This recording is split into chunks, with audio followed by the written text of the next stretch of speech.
Donc après le cours. Alors, Erev Tov, Bezrat Hashem, ça me fait très plaisir d'être là ce soir, à Jérusalem, Tibane Betikonen, ça fait plaisir. C'est la deuxième fois que je viens, et j'espère que c'est pas la dernière. Ça fait un peu loin, mais c'est pas grave. Pour la Torah, il n'y a pas de limite, Bezrat Hashem. Je voudrais dédier le cours de ce soir pour la guérison totale et complète de ma maman qui a subi une opération aujourd'hui. Rivka Bat Rachmona. Quelque chose de pas très simple, et on espère que Bezrat Hashem, il y aura des bonnes nouvelles, Bezrat Hashem. Amen, Kineraton, et pour tous les malades d'Israël, pour nos Khatoufim, pour tous nos soldats, qu'Akadosh Baruch Hu les protège, où qu'ils soient, qui nous les ramène à la maison en bonne santé, et qui guérissent tout le peuple d'Israël, Amen, Kineraton. Et bien sûr, on attend que les Khatoufim rentrent à la maison, vivant Bezrat Hashem. Alors ce soir, on va parler de Rabbi Akiva et de ses 24 000 élèves. Tout le monde a entendu cette fameuse histoire. Pourquoi ce soir? Parce que justement, l'histoire s'est passée dans cette période. Depuis le premier jour de Pessah, on est rentré dans un conte qui s'appelle le conte du Homer.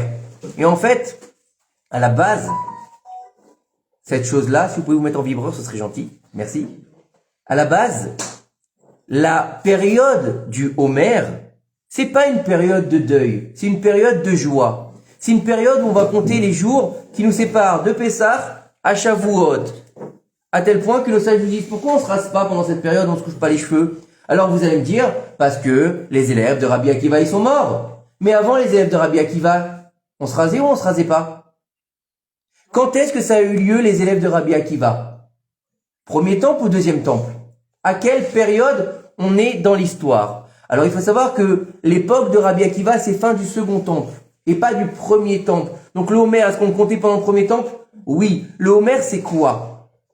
L'Homer, c'est une offrande d'avoine, d'accord? C'était la récolte par rapport aux animaux. Puis ensuite, on allait faire la récolte par rapport aux hommes, d'accord? Mais c'était quelque chose de très joyeux. Ça n'avait rien à voir avec un deuil. Pourquoi l'avoine en plein Pessah alors? De l'orge l'avoine? Après Pessah. D'accord? On va compter. Non, pas le blé. L'orge. Non, l'avoine. Les choses qu'on donne à manger aux animaux. En tout cas, c'était pas pour le blé. Mais en tout cas, ce qu'il faut savoir, c'est que c'était une période joyeuse, une période de faste. À tel point que nos sages disent pourquoi on se rase pas et qu'on se coupe pas les cheveux, pas pour le deuil. Parce qu'en fait, je sais pas si vous avez fait attention, lors de Sukkot, on va faire quelque chose. Le premier jour, on va faire Shechianu. Le dernier jour qui s'appelle Shmini Atzeret, on fait Shechianu. Parce que c'est une fête en soi. Et on dit que Shmini Atzeret vient clôturer Sukkot. Vous êtes d'accord avec moi? Puisque ça s'appelle Atzeret. Atzeret, c'est une clôture. Ok? On vient clôturer la chose. Mais Pessah, le 7e jour, vous avez fait Shechianu? Non. Parce que c'est pas la clôture. La clôture de Pessah, elle s'appelle Shavuot. Donc entre Shavuot et Pessah, ça s'appelle Chol HaMoed. Et pendant Chol HaMoed, il est interdit de se raser, de se couper les cheveux. C'est pour ça. Vous avez compris? Et pas parce que c'est le période du deuil. On se rase 33 alors. Il y en a qui se rasent parce que, en fait, depuis l'époque du deuxième temple, il y a eu cette histoire avec les élèves de Rabbi Akiva. Donc, étant donné qu'on a mis en place, entre guillemets, une période de deuil, donc pour sortir du deuil, tu te rases comme quelqu'un, le Halénou qui perd un parent, qu'est-ce qu'il fait? Pendant 30 jours, il va pas se raser. Puis quand il va sortir, on l'oblige quelque part à se raser. Pourquoi? Pour qu'il soit présentable. C'est la même chose, parce que l'Akba Omer est une fête. La Iloula, c'est un mariage. Donc on est dans quelque chose de très grand. On est dans 49 jours qui sont extrêmement importants. Ces 49 jours, ce fameux conte du Homer, c'est pas simplement de compter. C'est la possibilité de retrouver la lumière qui s'est dévoilée le soir de Pessah à Shavuot. Elle a été dévoilée le soir de Pessah, c'est pour ça qu'on l'appelle l'El Shimurim. Et au petit matin, elle disparaît. Et comment tu vas faire pour la récupérer? Eh ben, chaque jour, tu vas compter 1 jour, 2 jours, 3 jours, 4 jours. Et chaque jour, il est en rapport avec une sphère céleste. Le premier jour, c'est le chesed du chesed, donc la bonté de la bonté. Le deuxième jour, c'est chesed chez Gvura, la bonté qui est dans la rigueur, etc. La deuxième semaine, on est dans la Gvura de la bonté, la Gvura du chesed. Et pour arriver ensuite, au jour, par exemple, de l'Akba Omer, Od Sheba Od. D'accord? C'est des jours qui sont particuliers, qui ouvrent la voie au Yesod, donc au fondement, Yosef Hatzadik, qui ouvre la voie à la Malchut. À Shavuot, le moment de la révélation d'Akadosh Baruch Hu sur sa propre terre. Donc, l'imloch et Hachem, c'est-à-dire de faire du roi sur son trône. Vous avez compris? Shavuot, c'est le moment où on accepte la Torah. On a accepté le joug divin sur nous. Donc, on a accepté la royauté du divin. Ok? C'est 49 jours qui nous donnent la possibilité d'arriver au chiffre 50. Le chiffre 50, c'est pas simplement un chiffre. Il n'y a pas de hasard, il n'y a pas de chiffres qui sont donnés comme ça dans la Torah, le 1, le 2, non, c'est pas du tout ça. Hein. C'est pas des mathématiques pures. Le chiffre 50, vous avez pas fait, je sais pas si vous avez fait attention, mais le jour de Shavuot, on le compte pas. Le 50e jour, on le compte jamais. On compte 49 et on compte pas 50. Pourquoi on compte pas 50? Parce que c'est le moment où on atteint la Bina. Et on atteint le Nun. Le Nun, c'est quoi? C'est la 50e porte de la connaissance. C'est quelque chose qu'on ne peut pas atteindre. C'est pour ça qu'on ne le compte pas. Il y a très peu de personnes qui l'ont atteint. Comme qui, par exemple? Moshe Rabbeinu. Quand est-ce qu'il a atteint? Le jour où il a été recevoir la Torah pendant 40 jours. La première fois. Et ensuite, il le retrouvera quand? Le jour de sa mort. Et après, il l'a perdu au moment de la Chet HaEgel, mais c'est encore une autre histoire. En tout cas, on a cette période qui est très importante, très forte, très grande pour retrouver l'illumination du Or HaGanouz jusqu'à Shavuot, Bezrat Hashem. Mais entre-temps, on a une histoire qui est assez compliquée, assez bizarre. On a un deuil, on n'écoute pas de musique. On va pas se couper les cheveux, puisqu'on va rester sur l'histoire des élèves de Rabbi Akiva. On va pas se couper les cheveux, on va pas se raser la barbe, on va pas fêter de mariage. C'est une catastrophe pour le peuple d'Israël. La première mitzvah de la Torah, c'est mariez-vous. Pérou, Urvu ou Milou et Taharet. Ça veut dire quoi? Multipliez-vous et fructifiez et remplissez la terre. Et là, on arrête les mariages. Donc, bien sûr, on parle de Torah. Donc, normalement, on peut pas faire d'enfants sans être marié. Donc, quelque part, c'est une mort. Oui ou non? Si on annule les mariages. Donc, quelque part, on a un problème. Pourquoi est-ce qu'on est obligé d'annuler les mariages? Tant que ça, c'est grave qu'il y ait 24 000 élèves qui soient morts. C'est grave. Pourquoi c'est si grave? Est-ce qu'on a fait une période de deuil pour les 6 millions de juifs de la Shoah? Est-ce qu'on a fait une période de deuil pour l'Inquisition? Pour les millions de morts pendant 210 ans dans l'exil de l'Égypte. L'exil de l'Égypte, nos sages nous disent, c'était l'enfer à ciel ouvert. Donc imaginez l'enfer à ciel ouvert, quand il nous manquait une brique, on mettait un bébé à l'intérieur.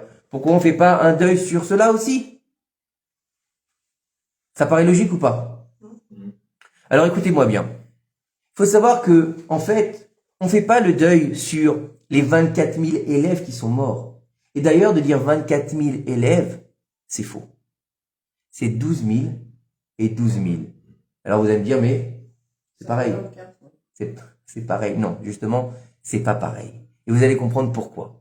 Vous allez comprendre pourquoi ça a été si grave et pourquoi on doit être dans cette période aujourd'hui et on doit avoir ce qu'on appelle Koved Rosh, c'est-à-dire qu'on doit prendre conscience de ce qui s'est passé à ce moment-là.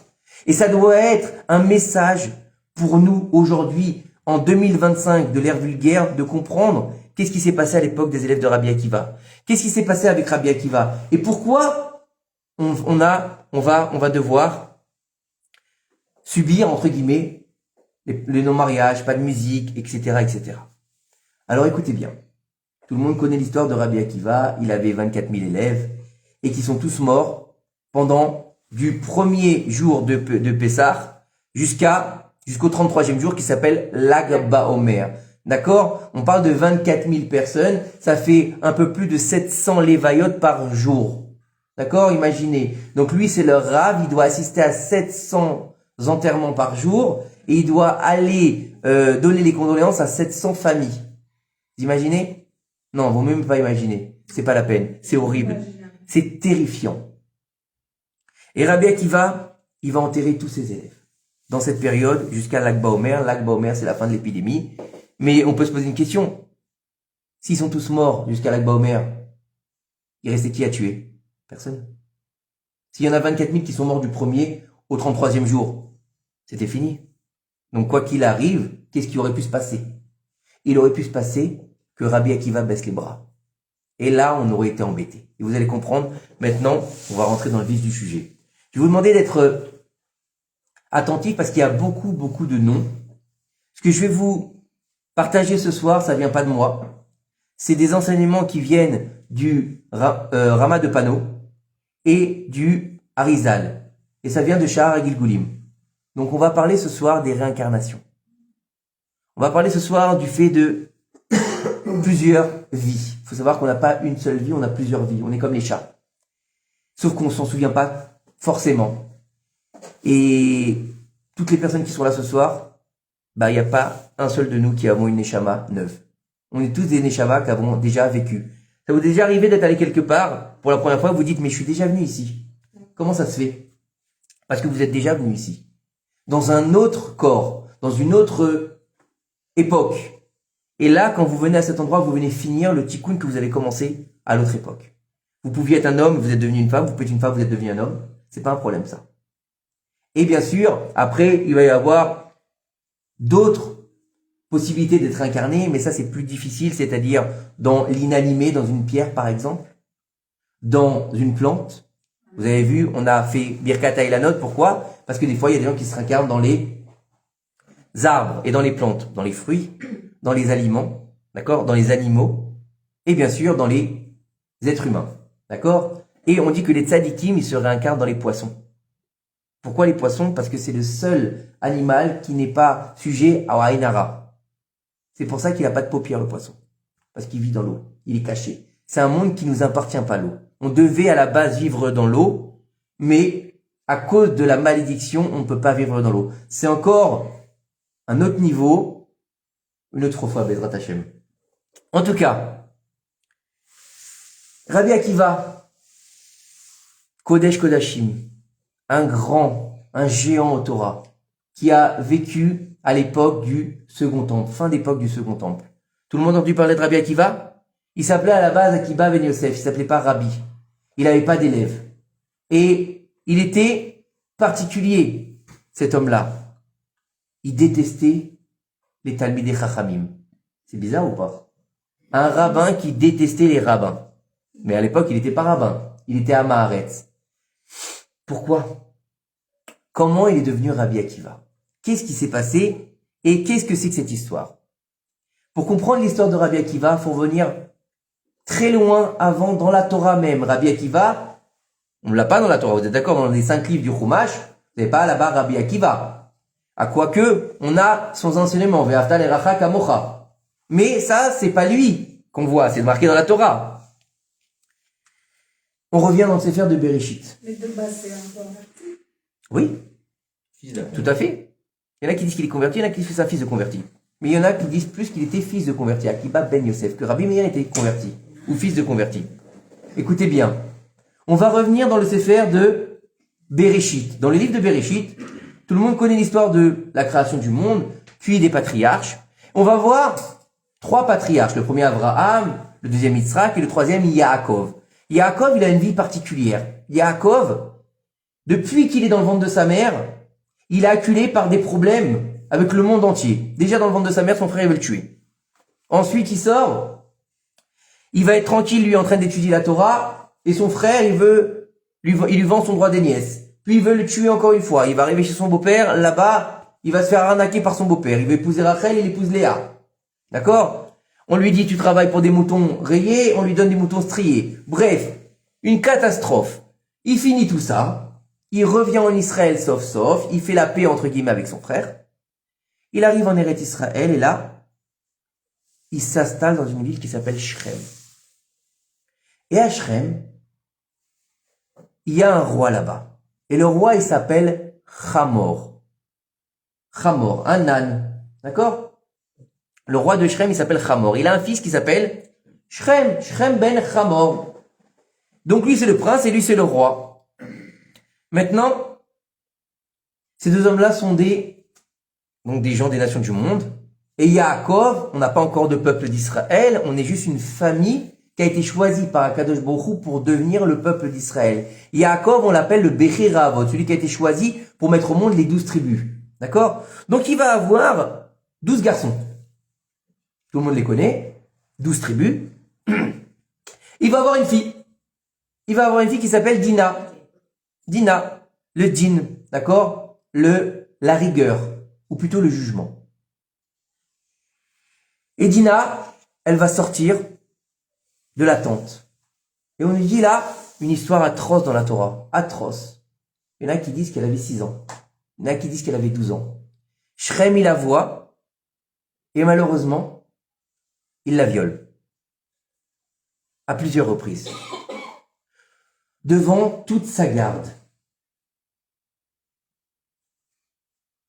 Et ensuite, il la mène dans son palais. Bon, déjà c'est pas très gai, c'est pas très sympa. Mais, ensuite il regrette.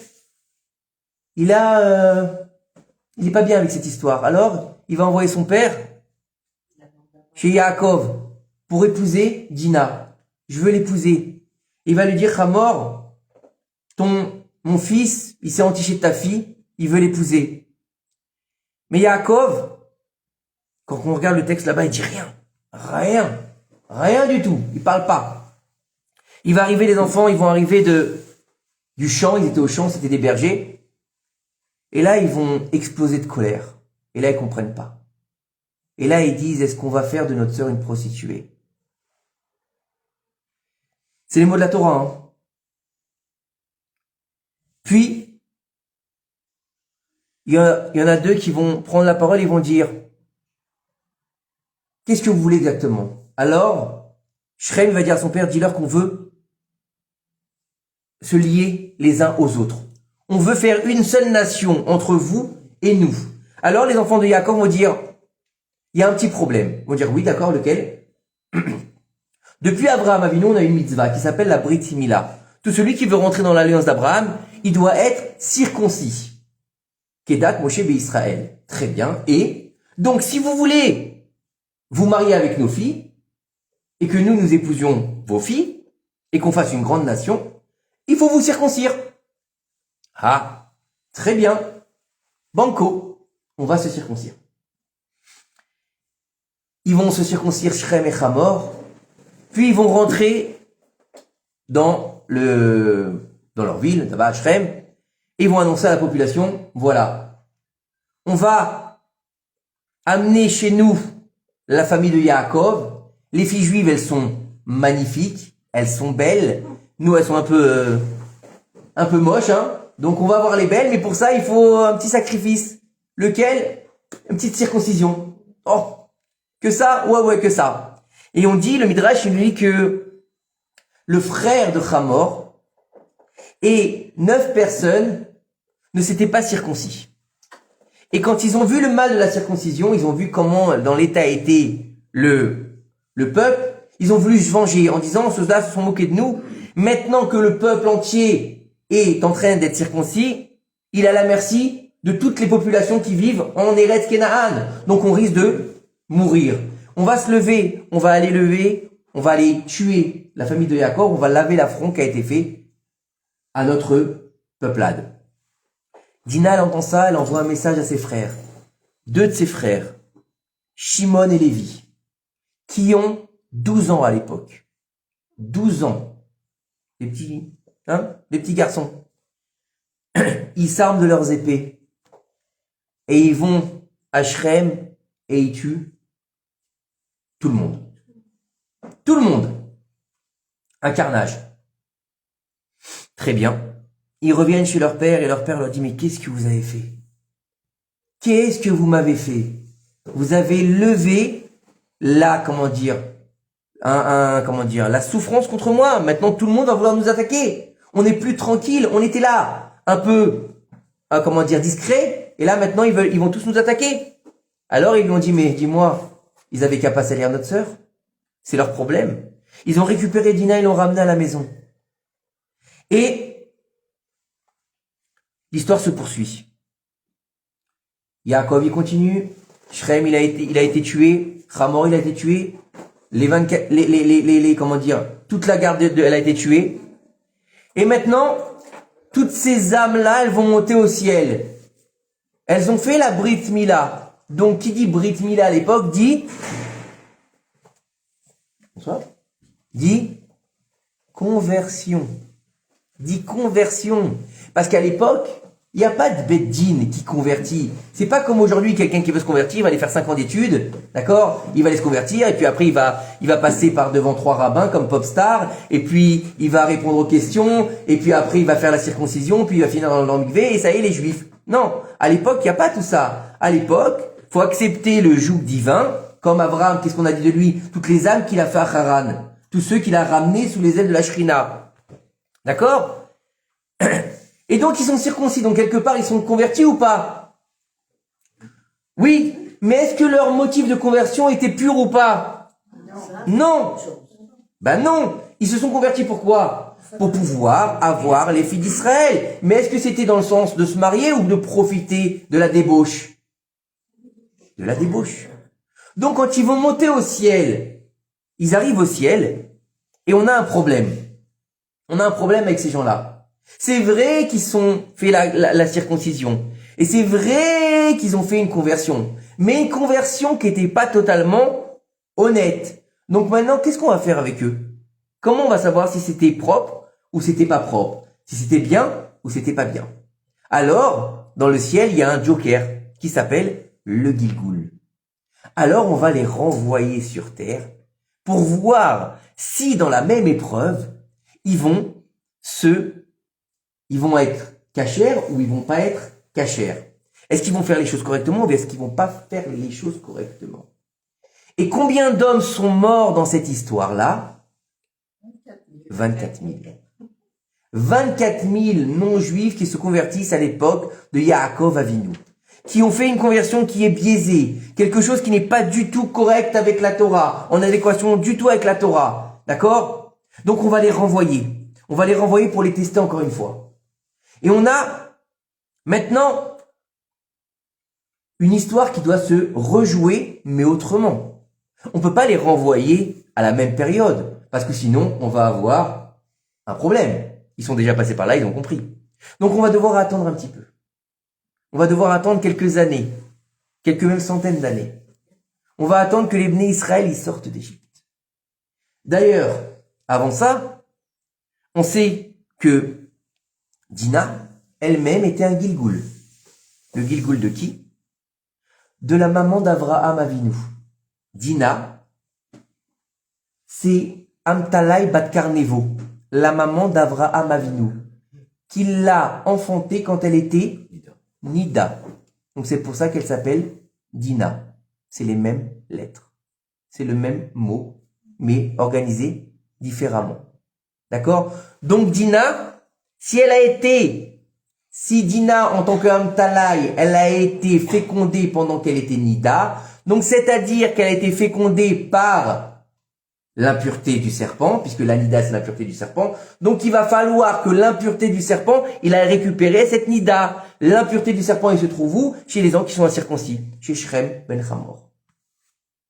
Vous êtes avec moi ou ça va trop vite?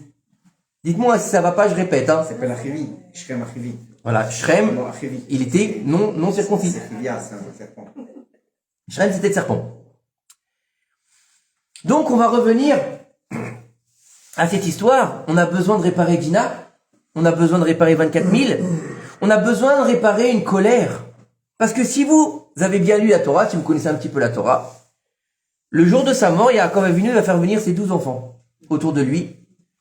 Et il va maudire la colère de Shimon et Lévi. Il va pas maudire Shimon et Lévi.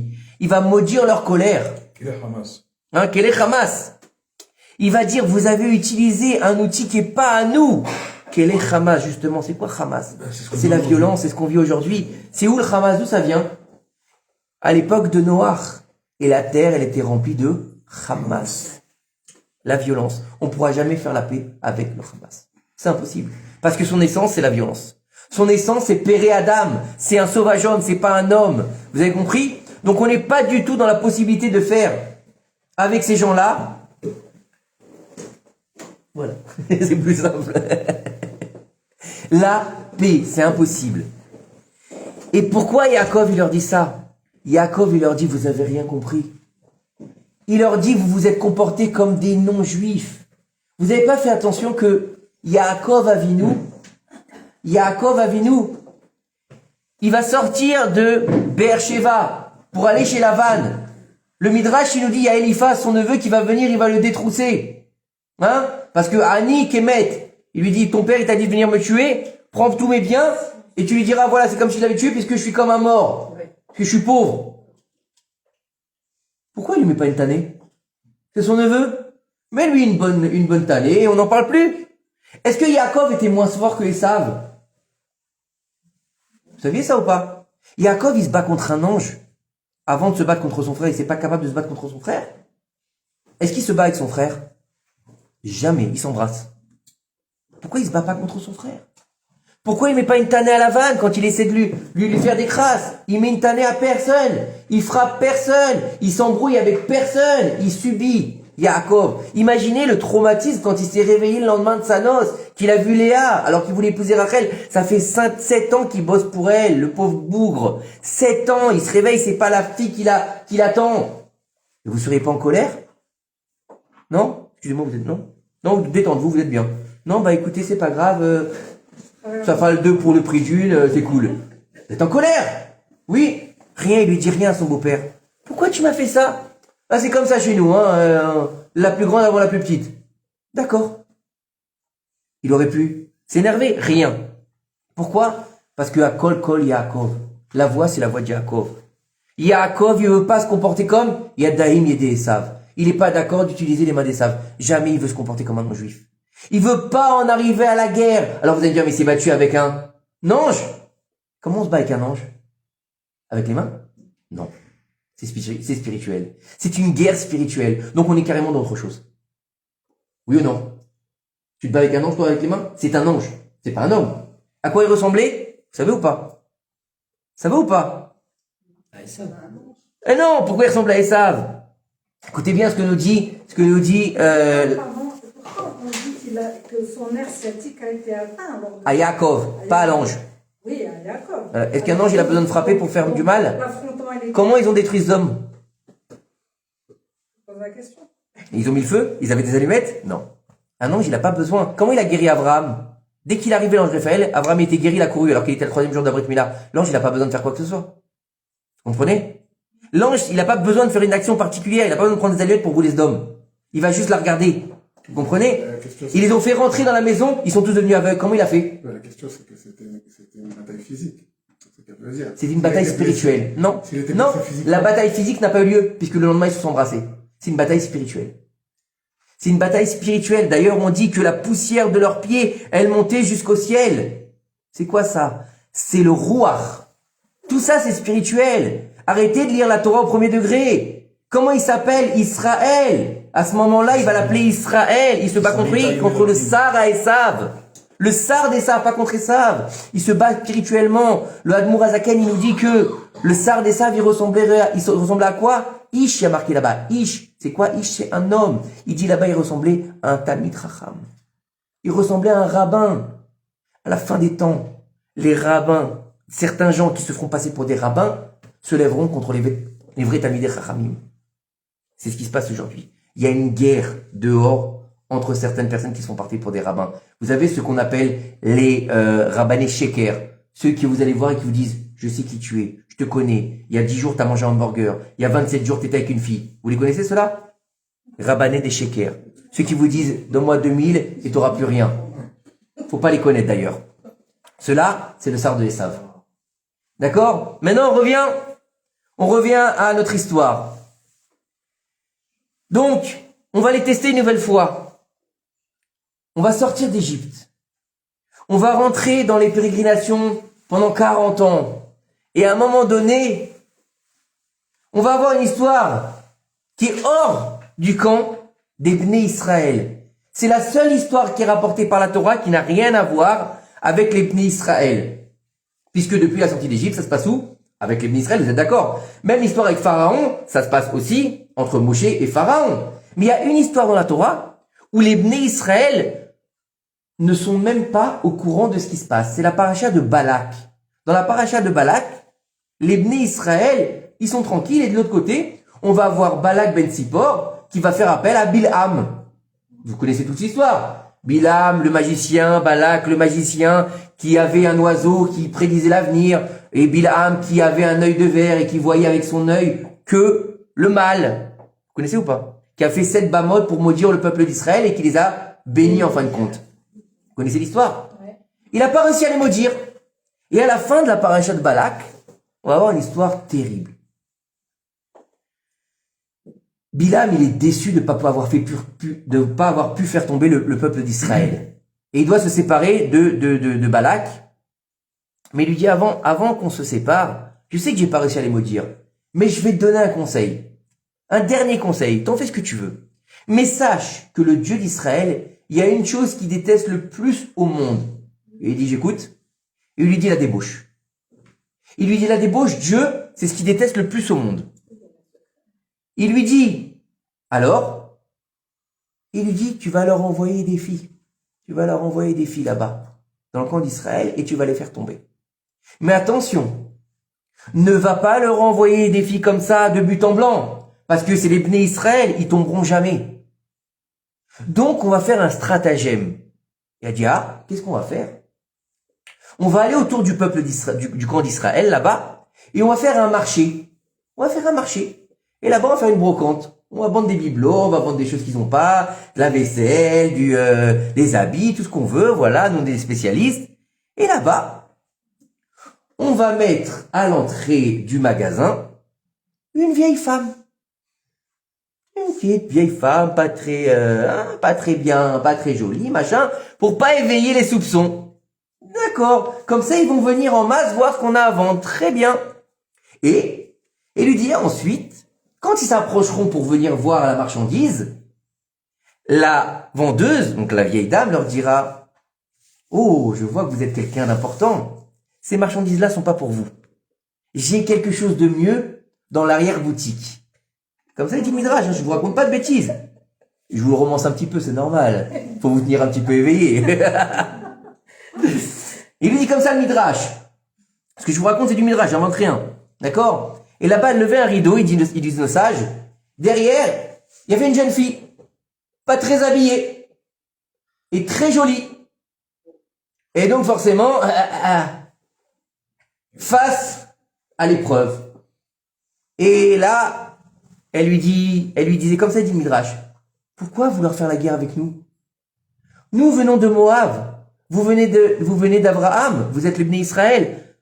Abraham et Lot, c'était la même famille. Donc nous sommes de la même famille. Faisons l'amour et pas la guerre. Ah, très bien. Alors il s'approchait pour malheureusement tomber. Et là, il lui dit stop. Attends, avant ça, tu vas faire Avodah Zara. Tu vas servir notre Dieu. Et pour servir ce Dieu-là, fallait faire ses besoins devant. Mais comme les Bnei Israël, ils ne mangeaient pas de viande, ils mangeaient de la manne, donc ils ne pouvaient pas faire quoi que ce soit. Donc ils devaient manger, ils faisaient la shkita, ils disaient fais la shkita, fais comme tu veux, il n'y a pas de problème. Et après, il y avait la faute. Et à ce moment-là, on a plein de Bnei Israël qui vont commencer à fauter. Et on va avoir un nassi, un chef de tribu. On pourrait appeler ça aujourd'hui un président de tribu. Zimri ben Salou de la tribu de Shimon. Du Shimon. Comme l'histoire de Shimon et Lévi. Attends. Il va croiser Cosbi Batsour. Cosbi Batsour, on dit que c'était la fille de Balak, qu'il a envoyé sa fille pour faire tomber Moshe Rabbeinu. Il a dit, si la tête elle tombe, le peuple il tombe. Donc qu'est-ce que je vais faire? Dieu il déteste la débauche, je vais envoyer ma fille, qui est jolie comme tout, faire tomber le patron, Moshe Rabbeinu. Et quand elle est passée dans le champ, elle savait pas exactement où se trouvait, dans le camp, pardon, elle ne savait pas où se trouvait Moshe Rabbeinu. Elle arrivait dans la tribu de Shimon, et bien sûr quand il l'a vue, la tava, elle a monté. Et il lui a dit, qu'est-ce que tu fais là? Elle lui a dit, je cherche le plus grand d'entre vous. Il lui a dit, qui c'est le plus grand d'entre nous? Il lui a dit, c'est Moshe Rabbeinu, c'est votre patron, c'est lui le plus grand. Et là, il lui dit, tu te trompes. Il dit, pourquoi? Il lui dit, parce que si on prend au niveau des tribus, Moshe Rabbeinu, c'est pas le plus grand. C'est moi qui est plus grand que lui. Il dit, comment? Il lui dit, le premier des tribus, c'est Rouven. Après, c'est Shimon. Après, c'est Lévi. Donc, si Moshe il est de la tribu de Lévi, moi j'arrive avant lui, puisque je suis de la tribu de Shimon, donc je suis plus grand que lui. Donc si tu veux faire tomber quelqu'un, je suis ton homme. Et il va voir Moshe Rabbeinu, écoutez bien, avec la chutzpah qu'il a eu le Zimri ben Salou. Il a une chutzpah. La chutzpah, ça vient de qui? Du serpent. Il va venir voir Moshe Rabbeinu, il va lui dire, celle-là, elle est de Moab et de Midian. Est-ce qu'elle m'est permise? Il va lui dire, Moshe Rabbeinu, non, elle t'est interdite. Il lui dit, pourtant ta femme, elle vient bien de Midian et tu l'as bien épousée. Et là, Moshe ne sait pas quoi répondre. Et là, on nous dit que Zimri ben Salou, il va faire venir Cosbi Batsour dans sa tente. Et aux yeux de tous les hommes de la tribu de Shimon, il va s'accoupler avec elle dans un acte interdit par la Torah. Vous avez compris, j'ai pas besoin de vous faire de dessin. Et là, Pinchas ben Elazar ben Aaron à Cohen. Il regarde Moshe Rabbeinu, il dit, tonton, tu dis rien? Il dit, qu'est-ce qui t'arrive là? Ils sont en train de faire quelque chose d'anti-Torah? Tu dis rien? Moshe dit, mais tu nous as appris que les zélateurs devaient être châtiés dans un problème comme ça. Et Moshe lui dit que celui qui a dit, fasse. Et là, on voit que Pinchas, ben Elazar, ben Aaron à Cohen, de quelle tribu il est? Est-ce qu'il est Cohen? Non. Pinchas, il n'est pas Cohen. Pinchas, il est Lévi. Tout le monde pense que Pinchas, il est Cohen parce que c'est le petit-fils d'Aaron. Mais quand Aaron, il est devenu Cohen, Dieu, il lui a dit, toi et tes enfants. Et les enfants à naître. Pinchas était déjà né, donc il n'était pas Cohen. Et là, il va prendre ce qu'on appelle Romar, une lance. C'est important, Romar, une lance. Et il va aller vers la tribu de Shimon. Et il va aller voir ce qui se passe. Il va arriver là-bas et autour de la tente, il y avait la garde rapprochée de Zimri. Et ils vont dire, qu'est-ce que tu veux? Pourquoi tu viens ici? On dit qu'il avait caché sa lance. Alors je sais pas comment il a fait, il était très grand. Il a décroché dans sa il a décroché le fer de lance. Ah, c'était un Lego? Il avait une lance Lego, peut-être, je sais pas. Dans sa Il avait une lance. Et quand il est rentré, il les a remis ensemble. Oui, tout à fait. Magnifique. C'est là que je la savais pas, tu vois? Ça a pris pour moi. Alors, il va aller là-bas, ils vont dire, qu'est-ce que tu veux? Il dit, je veux participer, moi aussi. Il n'y a pas de raison. Et ils vont le laisser passer. Comme ça, ils disent nos sages, ils l'ont laissé passer. Et là, il les a embrochés avec la lance. Après l'avoir reconstruite, bien sûr. Hein. D'accord? Il les a embrochés. Il y a eu plusieurs miracles. Ils sont pas morts. Le sang n'est pas coulé sur Pinchas. Il a pu les porter à bout de bras. Imaginez 2 corps portés à bout de bras sur une lance. La lance, elle aurait dû casser. Déjà, comment il a fait ça? Et ensuite, la lance, elle aurait dû casser. Elle n'a pas cassé la lance. Ensuite, il vient de tuer le président de la tribu de Shimon. Il aurait dû se faire lapider. Il le laisse sortir. Personne ne le touche. C'est que des miracles. À tel point qu'on nous dit au moment où il va faire son acte, Pinchas, il meurt à ce moment-là. Il meurt. Sa neshama, elle s'envole. Et on nous dit qu'elle est rattrapée par 2 neshamot immenses qui sont mortes dans la paracha de Shemini. Nadav et Avihu. Nadav et Avihu, elles sont venues aider, les neshamot de Nadav et Avihu sont venues aider Pinchas pour faire l'acte, pour pouvoir réparer la faute qui avait été faite. Et donc, on voit, juste après, qu'il va y avoir une épidémie. Combien meurent? 24 000 meurent dans l'épidémie. De la tribu de Shimon. Mais pourquoi la tribu de Shimon?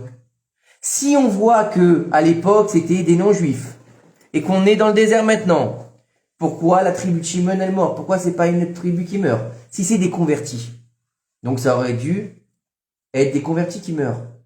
Et le Zohar Kadosh nous dit que la seule tribu qui a accepté de marier ses filles avec le Erev Rav, donc des convertis sortis d'Égypte, vous êtes d'accord avec moi? C'est la tribu de Shimon. Donc les 24 000 qui sont morts, c'était des convertis, c'était les 24 000 de Shrem. Maintenant on a un problème. On a un problème. On a un problème. on va avoir Shimon et Lévi, d'accord? Qui vient Shimon de Zimri ben Salou, et on a Pinchas qui est Lévi, d'accord? Et on va avoir le Maaseh de Dina avec Cosbi Batsour. Dina était juive ou pas? Alors écoutez bien ce que nous disent nos sages. Ils nous disent que, en fait, ça va ou pas pour le moment? Tout va bien? Il faut savoir que, en chacun de nous, il y a deux parties. Une partie qui s'appelle la Kdusha et une partie qui s'appelle la Tum'a. Et chaque... Comment ça s'appelle en hébreu? Hein? Comment ça s'appelle en hébreu? J'ai un trou de mémoire. Je vais essayer de m'en rappeler. En tout cas, le Inyan, il est que ces deux parties-là, elles font partie de nous, intégrantes. Mais on va avoir la partie de la sainteté qui peut se réincarner et la partie de l'impureté qui peut se réincarner aussi. Et elle peut être extraite aussi, cette mauvaise partie, quand on est capable de le faire. Nos sages nous disent, qui est-ce qui était capable de faire sortir sa partie impure? Esther. Esther, vous avez entendu parler d'Esther? La reine Esther, avant qu'elle aille la dernière fois avec Achashverosh, on nous dit, le Zohar HaKadosh nous dit que elle faisait sortir sa mauvaise partie d'elle, qui se matérialisait en un démon qui lui ressemblait comme deux gouttes d'eau et qu'elle envoyait à Achashverosh. D'accord? Donc, la mauvaise partie de Dina, c'est Cosbi Batsour. La clipa de Dina, donc l'écorce d'impureté clipa, voilà, on dit ça, au niveau de l'impureté, c'est la clipa. La clipa, elle s'appelle Cosbi Batsour. Hein? Elle n'est pas juive. J'ai dit qu'on pouvait se réincarner dans un...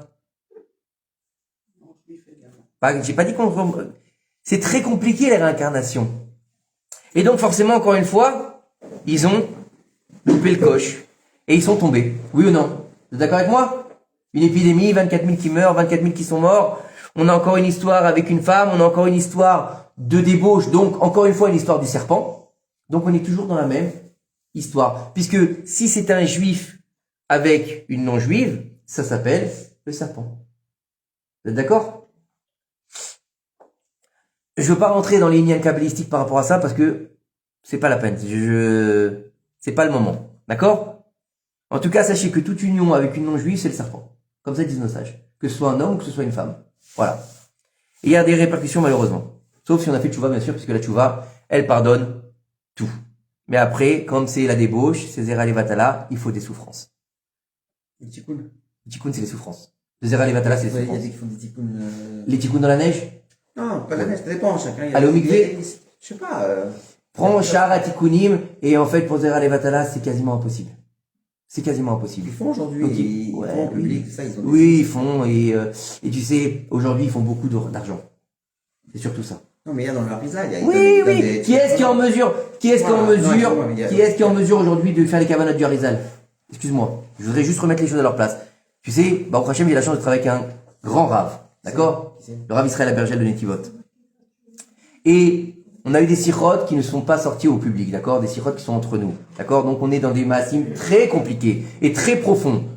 Même lui, il nous a dit, faut remettre les choses à leur place. Tout ce qui se passe dehors, il y a beaucoup d'esbrouf, il y a beaucoup de koachatuma. La plupart des rabbanim qui vont vous dire, moi j'appelle pas ça des rabbanim, mais bon, des arnaqueurs qui vont vous dire, je te connais toi, je t'ai vu, et ton petit koun c'est 2000 € et je vais t'enlever tous tes mazikim, d'accord? Ceux-là, Dans le livre du Ben Ishraï, le Shot Rachamim, il donne des tikkunim pour oui, mais qui est capable de les faire? Est-ce que t'as la kavana nécessaire? Il dit comment faire le Ben Ishraï. Il a rien à faire. T'es au niveau du Ben Ishraï. Il dit ce qu'il faut faire. Mais qu'est-ce que t'es au niveau du Ben Ishraï? Il a fait pour le Sibour, il a pas fait pour les Koubalim. Encore une fois, tout le monde n'est pas capable de le faire. D'accord, il y en a juste maintenant. Les Mekoubalim, ils ont des livres de Mekoubalim pour les Oui, tikkunim. oui. Le Ben Ishraï, avec les Gorod d'Aftaya, ils écrivent pour le grand public, Et sans même- arabe, et oui. sans les kavanotes, pour faire les tikkunim. Et- c'est tout. et- Je peux pas dire que c'est. Et Yeri Datadorot. Voilà. Donc on est pas même le niveau du Ben Ishraï, on l'a pas aujourd'hui. Faut remettre les choses à leur place. Il a écrit les tikkunim. Mais même s'il a écrit, même s'il a écrit les tikkunim, Il a d'accord? écrit en arabe. Pour les gens Et qui savent parler l'hébreu. même s'il a écrit en arabe et même s'il a écrit des tikkunim, C'est d'accord? tout le monde, c'est Même pas pour pour les rabbins. te dire quelque chose. Aujourd'hui, par exemple, vous savez que il y a un truc qui est très à la mode, c'est les caméas. Vous connaissez les caméas?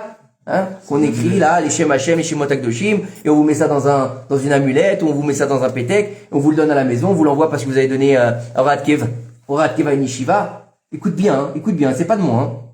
D'accord? Le Sofer qui écrit les Kavanot, le Sofer, pourtant lui il a rien fait de mal. Il a écrit le Shem Hashem, il a écrit les Kavanot. Même s'il a des Kavanot qui sont purs, il risque d'être pris par les démons. C'est pas rien. Vous croyez quoi que aujourd'hui on est capable d'être au niveau du Ben Ishraï ou du Harizal pour mettre les choses à leur place. Même si c'est écrit. Et pourtant. Non mais tout est écrit. Beaucoup de choses qui ont été écrites pour notre Oui, génération. Tikkun HaKlali, c'est quoi? C'est involontaire. Non mais c'est quoi le Tikkun HaKlali? Oui, C'est Télim. C'est Télim. Télim. Exactement. Donc d'accord. Alors, ok, Mais pas forcément de. il y a pas. Tu peux faire des réparations, mais d'être en mesure de faire les Kavanot, c'est ça que je suis pas d'accord. C'est ça que je dis. Les Kavanot, il y a pas beaucoup de monde qui sont capables de les faire, à part les grands. C'est ça que je veux dire. D'accord? C'est pas si- Maintenant faire Tikkun HaKlali, c'est très bien. Faut le faire, au contraire. Mais encore une fois, pour la faute de la débauche, faut se lever tôt. C'est ça que je veux dire. C'est très compliqué. Donc, on revient dans notre Inyan. Comment? Je rentre pas là-dedans. En tout cas, pour ce qui est de notre histoire dans le désert, ils se sont plantés, ils ont encore loupé le coche, et on sait que nos sages nous disent il y a 3 fois, 3 chances. D'accord? Connaissez comme quand vous rencontrez un génie? Combien de vœux il vous donne? 3 vœux, c'est pareil. On a 3 chances dans le ciel, ils remontent encore une fois, qu'est-ce qu'on en fait? On sait pas comment faire. On va les renvoyer. Allez, on repart pour un tour. Mais là, on va avoir quelque chose, plutôt quelqu'un, qui va changer la donne. Mais il faut savoir que, il faut comprendre qui est Rabbi Akiva avant de pouvoir expliquer les 24 000. Rabbi Akiva, il s'appelle Akiva Ben Yosef. Akiva Ben Yosef, il était marié, on sait pas avec qui. Il était marié. Non, attends. Il a perdu sa femme. Et puis quand il a perdu sa femme, il est devenu berger de Kalba Savoua. Kalba Savoua, pourquoi on l'appelle comme ça? Comme un chien qui est savéa, qui est repu, parce qu'on dit que tout celui qui est rentré chez lui, il ressortait repu comme un chien. C'est-à-dire que il a bien mangé. C'est pas que c'est un chien, c'est qu'il a bien mangé. D'accord? Et le Kelev, c'est Kulo Lev. Il donnait son cœur. D'accord? C'est pas être un chien, Chazvé Shalom. Kalba Savoua, c'était une des plus grandes fortunes d'Eret Israël à l'époque à la fin du 2e temple. Et cet homme-là, il avait des terres, il avait des entrepôts, il était très riche, et il avait une fille. C'était la prunelle de ses yeux. Une beauté absolue, des prétendants comme ça tous les jours. Et elle, chaque prétendant, elle lui dit, Rikam Shuma, je veux pas de toi, rentre chez toi, j'ai pas envie, tu m'intéresses pas. Et un jour, elle se balade dans le champ de son père. Elle a 20 ans, hein, une vingtaine d'années. Elle est belle, elle est riche, elle est la fille de Bill Gates. Imaginez, elle a le chauffeur devant la porte, elle a la repasseuse, la coiffe, tout, hein. Elle va se balader dans le champ et elle voit Akiba Ben Yosef. C'est un berger, il a jamais étudié la Torah, il a 40 ans, il est veuf, il est là, il s'occupe des troupeaux. Et là, elle va le voir, elle lui dit, tu me plais. On va se marier. Il lui dit, tu veux que ton père me coupe la tête? Il dit, je suis berger, j'ai 40 ans, je connais rien de ma vie, j'ai rien fait à part être berger. Qu'est-ce que tu veux chez moi? Toi, t'es la fille de Bill Gates. Laisse-moi tranquille. Il dit, si, je sais que tu peux être. Je peux être quoi? Il dit, je vais aller voir mon père. Il lui dit, moi, je vais me faire virer. Elle va voir son père, elle dit, écoute, papa, ne me fais plus de prétendants, je vais épouser Akiva, le gardien de troupeau. Et là, bien sûr, vous imaginez le drame, un père, peut-être qu'il va être tunisien, je sais pas, hein. Il lui dit, mais t'es devenue folle, qu'est-ce qui t'arrive? Il est vieux, toi t'es belle, il est pauvre, toi t'es riche, il est moche. Tout ce qu'il faut, quoi. Laisse tomber, regarde, oublie ça, tu vas trouver un prétendant, celui que tu veux, je vais te donner ta dot, tout ce que... Non, je veux pas. Et tous les jours, il essaie de la faire changer d'avis, tous les jours. Rien à faire. Jusqu'à la fin, il lui dit, écoute, tu veux te marier avec lui? Très bien, je te déshérite. Je te déshérite. T'auras rien, pas un sou. Alors il s'est dit, ça va peut-être la faire venir à la raison. Aujourd'hui, tu dis ça, ça marche. À l'époque, Rachel, elle lui dit, c'est pas grave, déshérite-moi. Mais je vais l'épouser. Je sais que cet homme-là, c'est un potentiel en devenir. Aujourd'hui, tu vois pas la perle que c'est, la pierre précieuse, mais moi, je la vois déjà. Il lui dit, bonne chance. On nous dit que Rabbi Akiva, il a épousé Rachel. Mais elle lui dit, avant que tu m'épouses, je te donne une seule condition. Il a dit, je savais bien qu'il y avait anguille sous roche, hein. Tu vas pas m'épouser pour rien. Il était trop belle pour me dire rien du tout. Il dit, c'est quoi ta condition? Il lui a dit, je veux que tu ailles étudier la Torah. Alors là, il lui dit, mais, s'il te plaît, laisse-moi tranquille. Je peux aller travailler dur si tu veux. Je peux aller à la mine. Je peux aller faire du call center si tu veux. Mais pas ça! J'ai 40 ans! Je déteste les rabbins et toi, tu veux que j'aille étudier la Torah? Nos sages nous disent que à chaque fois que Akiva ben Yosef, il voyait un rabbin passer, il disait, je voudrais le mordre avec la mâchoire d'un âne. Pourquoi un âne? Pourquoi pas un chien? Parce que le chien, il mord, mais l'âne, il casse, il brise les os. Vous imaginez? Tellement qu'il détestait les rabbins, il voulait les mordre avec une morsure d'âne. C'est violent quand même. Bon. Elle lui dit, mais arrête tes bêtises, comment tu veux que j'étudie la Torah? Je suis vieux maintenant, laisse-moi tranquille, on va faire des enfants, ils vont étudier la Torah. Non, tu veux qu'on va se marier? Tu vas étudier la Torah. Il dit, où? J'ai pas de rave, j'ai rien du tout. Elle lui a dit, tu vas aller au cheder avec les petits-enfants. Hein, Virginie? Au Gan avec toi. Hein, il lui a dit, mais non, je veux pas, moi, c'est la honte. Elle lui a dit, fais-moi confiance. Elle a dit, tu sais ce que tu vas faire aujourd'hui? Elle dit, qu'est-ce que je vais faire? Tu vois l'âne qu'on a dehors? Elle dit, oui. Tu vas lui mettre ma robe. Tu vas lui mettre un chapeau. Tu vas lui mettre une guirlande autour du cou. D'accord? Et tu vas aller te balader avec lui au chouk. Et là, il lui dit à sa femme, mais qu'est-ce que je t'ai fait? Je t'en supplie, laisse-moi tranquille. Je vais travailler, je vais pas aller au chouk. Ils vont me prendre pour un fou. Il dit, très bien, va au chouk. Il va au chouk, il arrive là-bas et tout le monde se moque de lui. Tout le monde le prend pour un fou. Le taré, regardez comment il a habillé son âne, etc. Il revient. Il est blême, il a honte, il marche comme ça. Il dit, t'es qui? Pourquoi tu m'as fait ça? Il lui dit, qu'est-ce que tu veux chez moi? Elle lui dit, qu'est-ce que je veux? Demain, tu repars avec l'âne. Elle dit, avant toi, t'as vraiment une case, hein. Et il dit, tu m'as promis? Oui, je t'ai promis. Allez, il y va le lendemain. Le lendemain, il y va. Les rires sont un peu plus soutenus, atténués. Il revient, il a encore honte. Il lui dit alors? Il lui dit, on s'est moqué de moi, mais un peu moins qu'hier. Elle lui dit, qu'est-ce que tu veux maintenant? Tu repars demain. Le lendemain, il y va, le surlendemain, et le dernier jour, il va. Et il revient, elle lui dit, alors, aujourd'hui, qu'est-ce qui s'est passé? Il lui a dit, personne n'a fait attention à moi. Elle dit, c'est pareil. Tu vas aller au GAN. Tout le monde va faire attention à toi, parce que tu vas t'asseoir à côté des petits enfants de 3, 4 ans, 5 ans, qui étudient la Torah, Aleph Bet, tu connais même pas le Aleph Bet. Le premier jour, ça va gêner. Le deuxième jour, ça va gêner. Le troisième jour aussi, mais après une semaine, ils vont s'habituer à toi. Il y a d'ailleurs une petite histoire pour les enfants ici en Israël, avec un ours comme ça. Un ours qui va dans un gan Yeladim. Vous connaissez pas cette histoire? C'est une très belle histoire. Il va avec des petites poules, avec des petits canards, et lui, il est immense, le pauvre ours. Il a honte parce que, quand il s'assoit sur la chaise, il la casse. C'est Rabbi Akiva. C'est le même. Il va commencer à apprendre la Torah, il va apprendre le Aleph Bet à 40 ans. À 40 ans, il va apprendre la Torah. Et il est pauvre, mais pauvre d'une pauvreté absolue puisqu'il apprend la Torah. Et elle travaille comme Cendrillon pour nourrir sa maison. Elle va jusqu'à vendre ses cheveux pour donner à manger à son mari et à ses enfants. Ils dorment sur de la paille. Et un jour, on tape à la porte. Bonsoir. Oui. Ma femme vient d'accoucher. Oui. On n'a même pas de paille pour mettre le bébé. Est-ce que vous avez un peu de paille?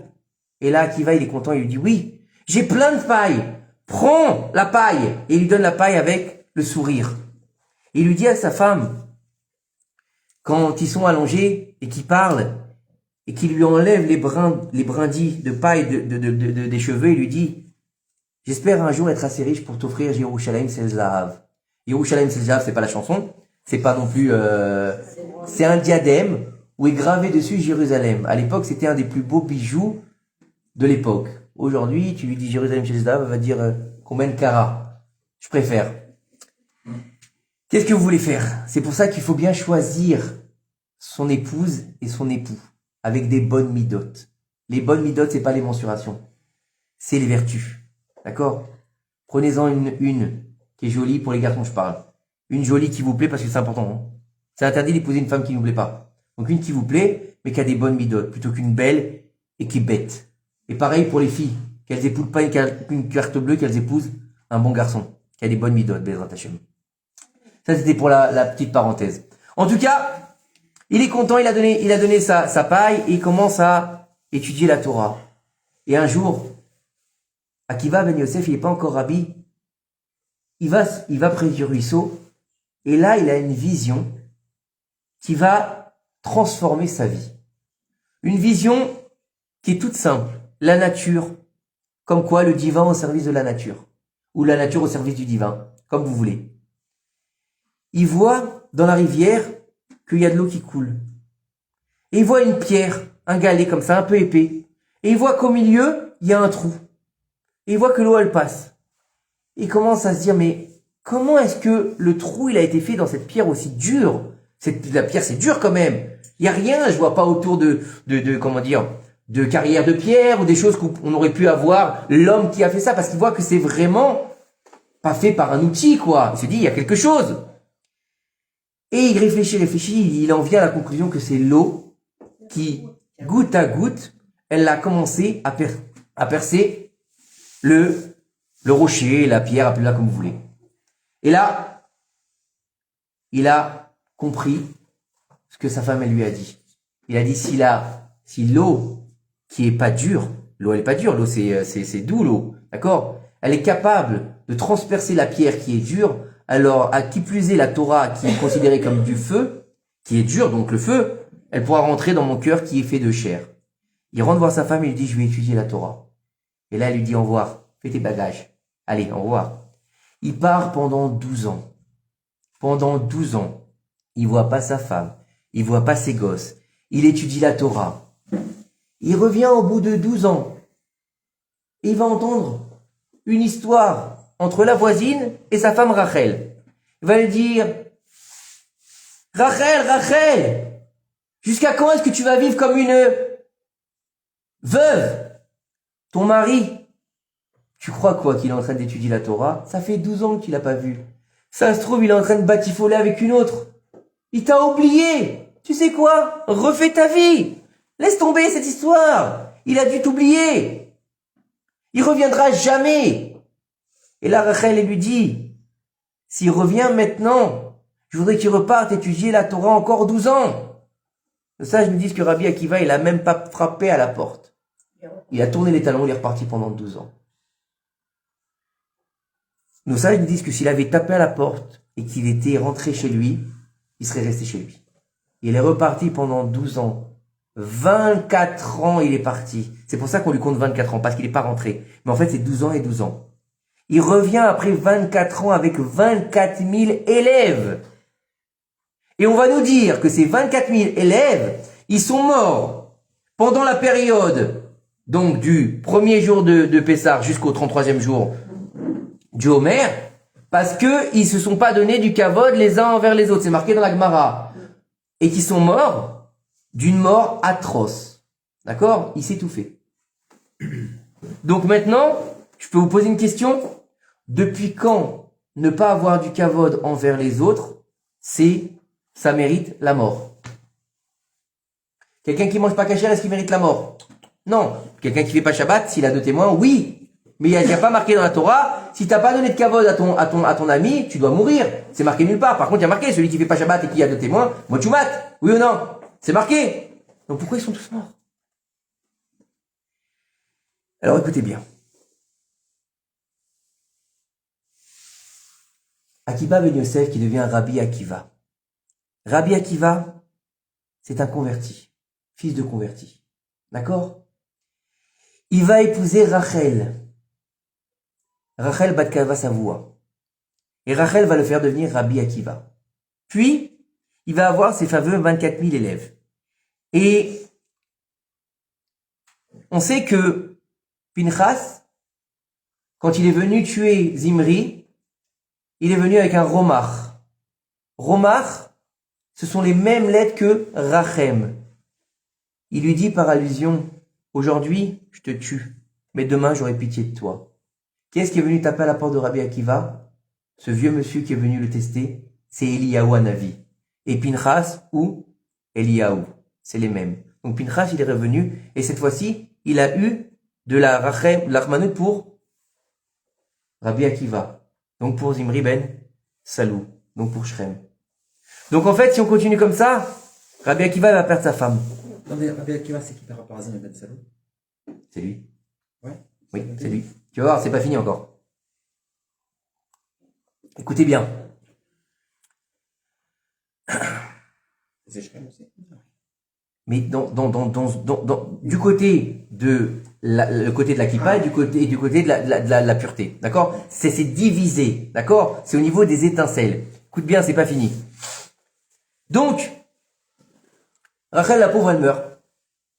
Elle est enterrée en face du lac de Tibériade. C'est la tombe de femme la plus visitée en Israël, avec une autre tombe qui s'appelle aussi Rachel. D'ailleurs, on dit que Rachel, Bat Kalba Savoua, c'est le Nitzot, c'est l'étincelle de Rachel Imenu.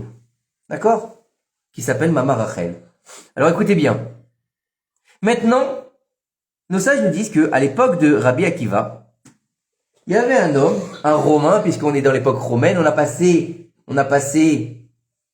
la Babel, l'exil de Babel, on a passé l'exil de la Perse, on a passé l'exil de la Grèce, et on s'apprête à rentrer dans l'exil de Rome, puisqu'on est à la fin du deuxième temple, d'accord? Et là-bas, on sait très bien que les Romains se sont installés en Eretz Israël avant que le temple ne soit détruit, d'accord? Puisque c'est Titus qui va détruire ensuite le temple. Et à cette époque-là, il y a des gouverneurs. Il y a un des gouverneurs, il s'appelle Turnus Rufus. Vous avez entendu parler de Turnus Rufus? Et Turnus Rufus, il a un ego surdimensionné. Et cet homme-là, il veut toujours avoir raison. Et il veut toujours rabaisser les sages d'Israël. Et qui plus est, celui avec qui il est en la marloquette tout le temps, c'est Rabbi Akiva. Sauf que le problème, c'est que Rabbi Akiva, il a toujours le dernier mot. Comme par exemple, une fois, il lui a dit à Rabbi Akiva, je comprends pas. Pourquoi est-ce que votre Dieu, il se met tellement en colère quand vous parlez des dieux de bois ou de pierre? Lui, c'est le Dieu omniprésent. Il ne devrait pas être énervé qu'on va appeler un bout de bois et une pierre un Dieu. Le bois et la pierre, je sais pas si ça vous dit quelque chose, hein. Esveven, c'est la croix et la pierre. Exactement. C'est le christianisme et l'islam. C'est marqué dans la Torah, hein, dans le Sefer Devarim. Alors maintenant, écoutez bien. Et il lui dit, écoute-moi, je vais te répondre demain. Il lui dit, très bien. Le lendemain matin, il arrive dans le château de Turnus Rufus, et Turnus Rufus lui dit, en rigolant, alors, t'as fait un rêve cette nuit qui t'a donné une réponse à ma question? Et là, Rabbi Akiva lui dit, oui, effectivement, j'ai fait un très beau rêve.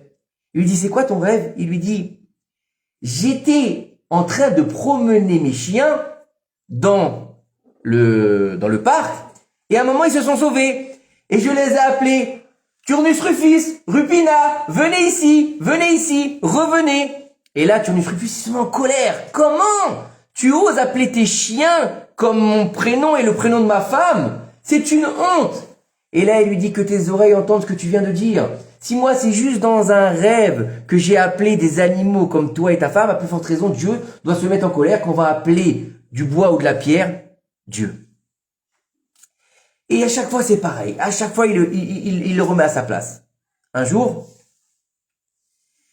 Rupina, elle rentre dans le palais, donc c'est sa femme, et elle vient et lui dit, qu'est-ce que ça, mon chéri, je te vois que t'es pas bien, t'as l'air, je suis à neuf aujourd'hui. Et elle lui dit, qu'est-ce qui t'est arrivé? Il lui dit, comme d'habitude. Il lui dit quoi? Il lui dit, comme d'habitude, j'ai été humilié. Encore par ce Akiba là, ce juif. C'est comme Zeresh, ce rabbin et Aman. C'est toujours la même chose. Mais sache que c'est toujours, c'est quoi ton prénom? C'est Avner. Avner? Ouais. C'est toujours la même chose, Avner. C'est un éternel recommencement. Le Haman, c'est le Nachash aussi, c'est toujours la même chose. Alors écoutez bien. Elle lui dit, écoute, tu sais quoi? Tu en as marre qu'il te fasse de l'ombre, on va le faire tomber. Et comment on va le faire tomber? Eh ben, comme une femme, elle sait faire tomber un homme. Dieu, il déteste la débauche. Donc s'il tombe dans la débauche, ils n'ont plus de tête. Donc non seulement tu pourras prendre ta revanche sur lui, mais sur tous les juifs qui t'humilient puisque c'est leur rabbin. Alors, elle est allée, pas très habillée chez Rabbi Akiva, Bah oui. Mais elle avait une grande cape, nous dit le Midrash. Et quand elle arrivait, elle a tapé à la porte du Beth Midrash de Rabbi Akiva. Et bien sûr, elle aurait jamais pu rentrer puisqu'il y avait les élèves de Rabbi Akiva qui faisaient blocus, mais elle a dit au nom du gouverneur, je suis venu donner une missive à votre maître. Au nom du gouverneur, tu ne serais plus, je suis son épouse. Donc forcément, la femme du gouverneur qui vient, on la laisse rentrer. Au moment où elle rentre dans la chambre de Rabbi Akiva, donc ils sont seuls, Rabbi Akiva et elle. Et là, elle enlève sa cape. Et donc elle se met dans un simple appareil. Et Rabbi Akiva, il baisse les yeux. Et il va faire 3 choses très particulières. Il va cracher par terre, il va pleurer et il va rigoler. Et là, elle est tellement perturbée, elle dit, mais qu'est-ce que t'as? Tu craches devant moi? Tu dis, pourquoi tu me fais ça? Je dis, je suis moche, moi. Il dit, stop, rhabille-toi et je vais t'expliquer. Elle se rhabille parce qu'elle est tellement choquée que on lui a jamais fait cet affront, quoi. Il lui a dit, je vais t'expliquer 2 choses. Et pas la 3e. Il dit, d'accord. Il lui dit, j'ai craché parce qu'en fait, tu viens d'une goutte putricide. Tu viens d'une zéra. Et tu t'orgueilles d'être quelqu'un d'important alors que tu seras comme tout le monde bouffé par les vers dans la tombe. Et j'ai pleuré parce que cette beauté que tu as aujourd'hui, c'est juste une petite pellicule de peau qui vient cacher ce qu'il y a derrière. Et ça aussi, avec le temps, ça va devenir laid. Donc, j'ai pleuré sur ta souffrance que tu auras quand tu deviendras laide. Il lui a dit comme ça, Rabbi Akiva. Et la 3e, il a dit la 3e, c'est la surprise du chef. Il dit, je peux pas te le dire aujourd'hui. Elle lui a dit, est-ce que votre Dieu, il pardonne et il accepte le repentir de tout le monde? Il lui a dit oui. Il lui a dit, si c'est comme ça, je veux faire partie de votre peuple. Il lui a dit, va te convertir. Elle est partie se convertir. Et une fois qu'elle a eu une vraie conversion, il a épousé Rabbi Akiva. Et sous la roupa, il lui a souri, il lui a dit, c'est pour ça que j'ai souri quand je t'ai vu, parce que je savais par inspiration prophétique que tu deviendrais ma femme. Maintenant, c'est pas fini. On a toujours Zimri Ben Salou. Et Cosby Batour plutôt. Cosby Batour, qu'est-ce qui se passe? Un problème avec un serpent. Un serpent, c'est un incirconcis. Rabbi Akiva, il est circoncis ou il est incirconcis? Si c'est Rabbi Akiva, à ton avis? Il est circoncis. Non, on est dans Rabbi Akiva. Il a épousé Rupina après que sa 2e femme soit morte. C'est sa 3e femme, Rupina. Donc il a plus de 100 ans, je crois, au moment où il épouse. Ils avaient la force à l'époque, si tu te le dises. Et maintenant, Turnus Rufus, il est fou. Non seulement il perd encore devant Rabbi Akiva, non seulement il n'a pas pu prendre sa revanche sur les Juifs, mais en plus de ça, il a perdu sa femme. Et il veut sa vengeance. Et sa plus grosse vengeance aujourd'hui, c'est quoi? C'est de violer la femme de Rabbi Akiva. Violer la femme de Rabbi Akiva. Sa propre femme. C'est plus sa femme.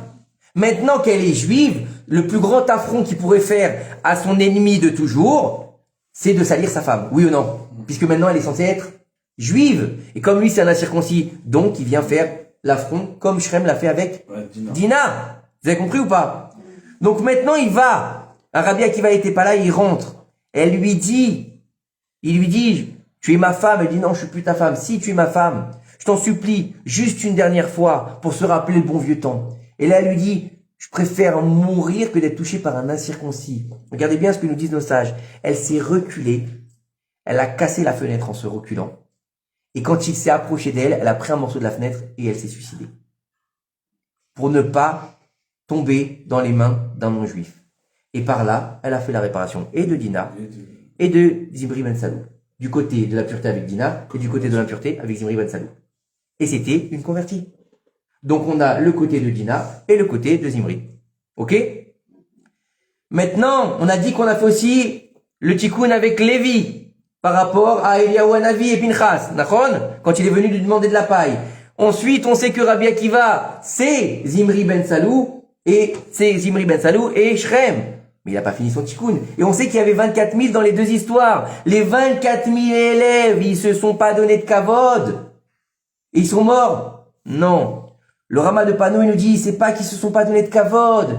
C'est parce que, en fait, Ils étaient tellement élevés. Il faut savoir que pourquoi est-ce qu'on a les attributs du deuil pendant cette période? Pas parce que c'est 24 000 élèves qui meurent. Parce qu'en fait, c'est 12 000 et 12 000 qui possédaient toute la Torah en eux. Et avec le fait qu'ils soient morts, on a failli perdre toute la Torah. On est en deuil de la perte de la Torah. Jusqu'à que Rabbi Akiva se lève et descende dans le sud et fasse 5 élèves, dont Rabbi Shimon Bar Yochai, Rabbi Meir Balanès, Rabbi aussi, etc. D'accord? Ça veut dire quoi? Que pendant que les élèves y mouraient, la Torah elle mourait. Et si la Torah elle meurt, qu'est-ce qui se passe? Le monde y retourne au Tohu Vagitabo Yomam Valayla. Tu l'étudieras jour et nuit. C'est pour ça qu'il y a le décalage horaire.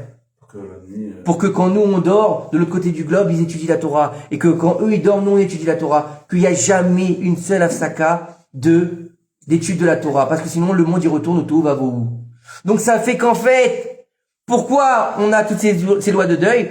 Pas parce qu'ils se donnaient pas kavod. Parce qu'on dit o chavruta, o mituta. Ou tu vas étudier avec une chavruta, ou c'est la mort. Celui qui étudie seul, on dit c'est la mort. Et pourquoi ils pouvaient pas étudier avec leur chavruta? Normalement, c'est 12 000 et 12 000. Donc, on a une chavruta. C'est pour ça que c'est pas 24 000, c'est 12 000 et 12 000. Donc, pourquoi est-ce que ils pouvaient pas étudier les uns avec les autres? C'est pas parce qu'ils se sentaient plus grands que les autres qu'ils avaient du kavod, donne-moi du kavod, ma Torah est mieux que la tienne et ta Torah est moins importante. Non. Parce que nos sages, ils nous disent, le Ramat Panou, il dit en fait que quand ils se regardaient, ils étaient tellement élevés qu'ils voyaient qui ils étaient dans le Gulgul précédent. Donc ils disaient, comment tu veux que j'étudie avec toi alors que toi tu étais en train de regarder le Maaseh de Zimri et de Shrem avant. Donc je peux pas étudier avec toi, tu es ça dans ta Neshama, je peux pas étudier avec toi. Et c'est pour ça que tout a touché la gorge, ils se sont étouffés. C'est le kavod de l'homme, c'est la parole, c'est la différence entre l'homme et l'animal. C'est pour ça qu'ils sont tous morts dans cette période, parce qu'ils n'étaient pas en mesure de faire la réparation, d'accepter. Et qui c'était tout cela? C'était tous des convertis. Voilà. Donc la bouquet, oui ou non? Eh ben non. Eh ben non. C'est trop facile, franchement. Il nous reste combien de temps? On a dépassé? Encore une heure. Encore une heure? Non, je plaisante, c'est pas encore une heure. Maintenant, je sais pas si vous savez que, vous êtes au courant, le jour de Yom Kippour, il y a une Iloula qu'on fête jamais. Le jour de Yom Kippour. C'est la Iloula de Rabbi Akiva. Rabbi Akiva est mort le jour de Yom Kippour. Vous savez comment il est mort, le pauvre? Il avait 120 ans. Quoi? Rabbi Akiva. Il avait 120 ans, comme Moshe Rabbeinu. D'ailleurs, Moshe Rabbeinu a dit à Kadosh Baruch Hu, c'est à lui que tu aurais dû donner la Torah. c'est par lui que tu aurais dû donner la Torah. Pourquoi? Parce que quand Akadosh Baruch Hu, il a montré les futures générations à Moshe Rabbeinu, il lui a montré jusqu'à la fin des temps. Et un jour, il lui a dit, je veux voir tous les grands sages. Il l'a envoyé dans le Beth Hamidrash de Rabbi Akiva. Et Rabbi Akiva, il était en train de faire un cours de Torah sur les petites couronnes qu'il y a dans le Sefer Torah. Vous savez, dans un Sefer Torah, dans des Tfilin ou dans des Mezuzot, sur certaines lettres, on a 3 couronnes ou une couronne. D'accord? Et Moshe, il était assis à la dernière rangée. Et Rabbi Akiva, il parle sur ça. Et Moshe, il ne comprend absolument rien. Il ne comprend rien. Rabbi Akiva, il explique les couronnes qui sont importantes, que sur certaines lettres, comme le Shin, c'est 3 couronnes, que dans la lettre, comme le Bet, c'est une couronne. Et on appelle ça, dans le langage de Sofrim, dans une couronne, c'est Bedek Chaya, c'est pour se rappeler des lettres que faut faire. Et pour les 3 couronnes, c'est Shatnetz Getz. C'est toutes les lettres, comme le Gimel, par exemple, où il y a 3 couronnes. Ok? Et il est désemparé, Moshe Rabbeinu. Moshe Rabbeinu, le plus grand prophète de tous les temps, il est désemparé. Il est dans le Beth Hamidrash de Rabbi Akiva. Et il dit, mais qu'est-ce que c'est que ça? Je comprends rien. Il dit, est-ce que Dieu m'aurait pas parlé de ça? Et là, il y a un élève qui lève la main et dit, Rav, d'où est-ce que vous avez cette halakha qu'il faut faire des couronnes? Et là, Rabbi Akiva, il lui dit, halakha les Moshe Messinaï. Et là, Moshe, il comprend pas, mais il est quand même rassuré. Il revient dans le ciel, comme ça, ils nous disent nos sages. Et il dit, maintenant que tu m'as montré sa Torah, montre-moi, je t'en supplie, ça récompense.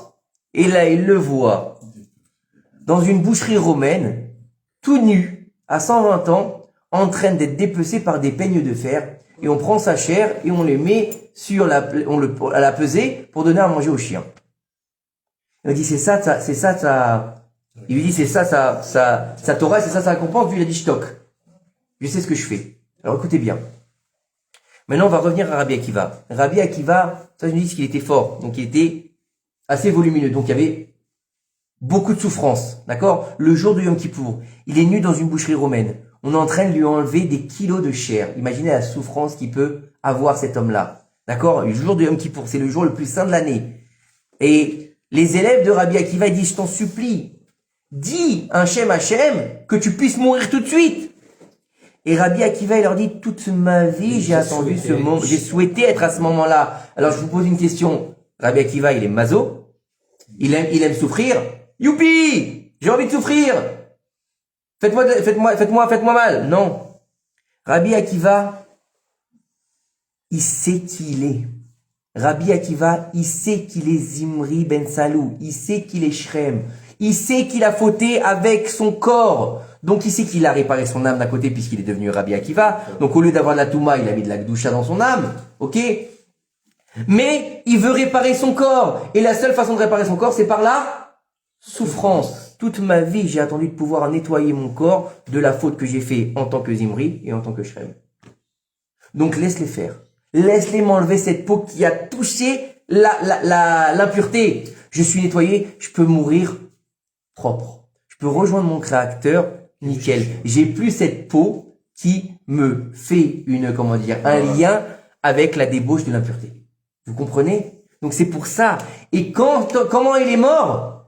Il est mort dans le Yichud parfait avec Akadosh Baruch Hu en récitant le Shema Israël. Ça veut dire qu'il a réussi à extraire de lui cette union interdite pour entrer dans l'union parfaite et permise. Avec qui? Avec le créateur du monde. Hachem Echad ou Shmo Echad. C'est ce qu'il a dit, Shema Israël. Ça veut dire quoi? Son nom est un et il est un. Ça veut dire que à ce moment-là, il est en liaison parfaite avec Dieu. Ça veut dire qu'il rend son âme totalement pure à Kadosh Baruch Hu. Il a fait le tikkun de la débauche. Il a fait le tikkun de ses élèves puisque ils ont fait la caparade de leur faute. Et donc, ils sont maintenant en mesure d'être acceptés dans le ciel.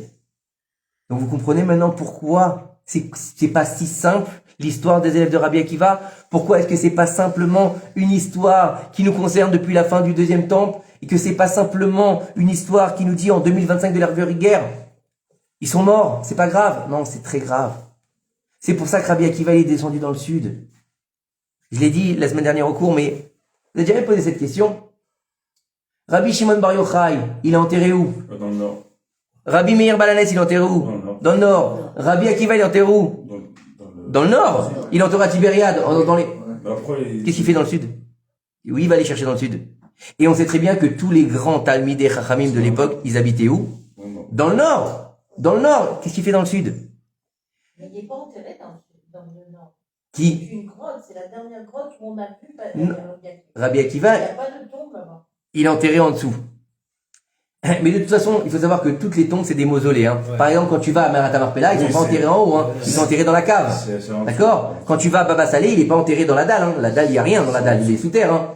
Parce que même les tzadikim, ils sont enterrés dans la terre. Il y en a, ils sont enterrés allongés. Il y en a qu'un seul qui est enterré debout. Oui. Je suis persuadée parce que les Kohanim, quand les Kohanim n'ont pas le droit de rentrer, à Rabbi Akiva, ils rentrent parce qu'ils disent que là, c'est pas la tombe. C'est simplement le dernier endroit où a été revu. Ça se discute, encore une fois, ça se discute parce que là-bas en face, ça se discute parce que même il faut savoir que je sais pas comment les Kohanim ils peuvent rentrer parce que en face, juste en face de Rabbi Akiva, il y a le Ramchal. Ouais. Rabbi Chaim Moshe Luzato. Donc comment ils peuvent rentrer? Le Ramchal il est là-bas. Hein. Il est là-bas, c'est sûr. Et c'est qui le Ramchal? C'est Rabbi Moshe Luzato. Mais c'est qui? C'est le Sharim de Kilkoul, c'est les Messilat Yesharim, d'accord? Messilat Yesharim, à quel âge il est mort? À 40 ans. Il vient faire la réparation des 40 ans où Rabbi Akiva était à Maharetz. Il est en face. En face de lui. C'est le même. Vous avez compris? C'est toujours un éternel recommencement. C'est tous les mêmes. Donc, on était où? Dans le sud. On va finir là-dessus. On va finir là-dessus. Nos sages nous disent, écoutez bien, nos sages nous disent que celui qui veut trouver la chokhma, il faut qu'il aille dans le sud. La menorah qui représente la chokhma, elle était placée dans le Beth Amikdash, dans le Mishkan, dans le sud. Donc il n'est pas forcément descendu physiquement. Il est descendu chercher la chokhma. Il a été chercher des sages pour faire la nouvelle génération qui allait engendrer la Torah et qui allait jusqu'à aujourd'hui nous donner la Torah qu'on a aujourd'hui. Elle vient de Rabbi Akiva et de ses 5 élèves. Et donc ça veut dire quoi? Regardez bien, Rabbi Akiva, il a eu 24 000 élèves qui sont morts pratiquement tous en même temps. Il aurait dû baisser les bras. Il aurait dû être désespéré. Imaginez, vous montez 24 000 entreprises et 24 000 entreprises, elles font faillite. Je crois qu'à la fin, tu te suicides. Non, Rabbi Akiva, il suicide pas. Il descend dans le nord et dans le sud et il va chercher 5 élèves. 5 élèves qui vont devenir les lumières du monde. Pas n'importe qui. Rabbi Shimon Bar Yochai. Rabbi Shimon Bar Yochai, donc on va fêter la Hula à l'Akba Omer. Rabbi Shimon Bar Yochai, écoutez bien ce que nous disent nos sages. C'est celui qui est en mesure de faire le lien entre le ciel et la terre. Rien que ça. C'est le Bereshit. Rajbi, Bereshit. Oui ou non? Et il est monté à l'Alamaron Veshavita Shevi, Rabbi Shimon Bar Yochai. C'est une Neshama qui vient dévoiler le Zohar HaKadosh, la Torah d'Eret Israël, celle qui relie le ciel et la terre. À tel point que c'est le seul tzaddik pour qui on allume un feu qui n'est pas dans un ustensile. J'avais vu oui ou non? Que Salébaya, il y avait 7 personnes, y compris son fils Elazar. C'est possible. Et il n'y avait pas de minyan. En tout cas, Hachem y avait promis que des millions de gens viendront à écoutez bien. Toutes les fois que vous allumez une bougie, vous l'allumez où? Ou dans un verre, ou dans des trucs de nérote, ou dans un truc en aluminium, vous le mettez jamais sur la table. Vous avez jamais mis une bougie par terre. On est bien d'accord? Ou même s'il y a une bougie, il y a quand même la cire. Ok? Eh ben, le seul qu'on met directement le feu au sol, c'est Rabbi Shimon Bar Yochai. C'est la Médoura. La Médoura, c'est au sol. Pas comme aujourd'hui, comme ils font avec la mairie, mais normalement, c'est au sol. Donc c'est le lien entre le ciel et la terre, c'est la lumière du divin qui relie le ciel et la terre. Rabbi Shimon Bar Yochai, Rabbi Meir Balanes, qui a demandé à être enterré debout en disant, il est hors de question que je m'allonge tant que le Mashiach ne sera pas venu. Et où vous avez vu ça? C'est des lumières qu'il a fait Rabbi Akiva. Pourquoi? Parce qu'il n'a pas eu d'Yéhouch. Parce qu'il n'a pas eu d'Yéhouch. Et vous savez pourquoi? Pourquoi les élèves, ils sont morts dans cette façon tragique?